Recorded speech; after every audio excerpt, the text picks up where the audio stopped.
मी या बाईटमध्ये अजून एक मुद्दा आवर्जून निदर्शनास आणून देऊ इच्छितो की जे काही शासन दरबारी कायदा निर्माण झालेला आहे त्या कायद्याच्या अनुषंगाने आम्ही 1982 साली आमच्या जमिनी भूसंपादित केलेल्या आहेत। आजचा काय 2025 आहे। 2025 मध्ये 2025 पर्यंत शासन दरबारी असा कोणताही कायदा निर्माण झालेला नाही की प्रकल्पासाठी शेतकऱ्यांनी ज्या जमिनी दिल्या जातात त्या शेतकऱ्यांना त्या संदर्भात जो काही प्रमाणपत्र दिला जातो, दाखला दिला जातो, त्या दाखल्यावरती ठेकेदारीत नोकरी मिळावी असा कोणताही GR आजपर्यंत उपलब्ध झालेला नाही आहे। तरी जर तसा काही GR उपलब्ध असेल तर तो जिल्हाधिकारी यांनी आमच्या निदर्शनाला आणून देणं गरजेचं होतं।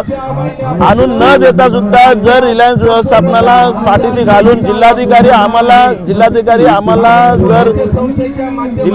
रायगड हे आमच्यावरती जर ठेकेदारी लादण्याचा प्रयत्न करत असतील तर ती आम्ही स्वीकारणार नाही। आम्हाला आमच्या हक्काची कायमस्वरूपी नोकरी पाहिजे आणि ती आम्ही घेतल्याशिवाय इथून उठणार नाही।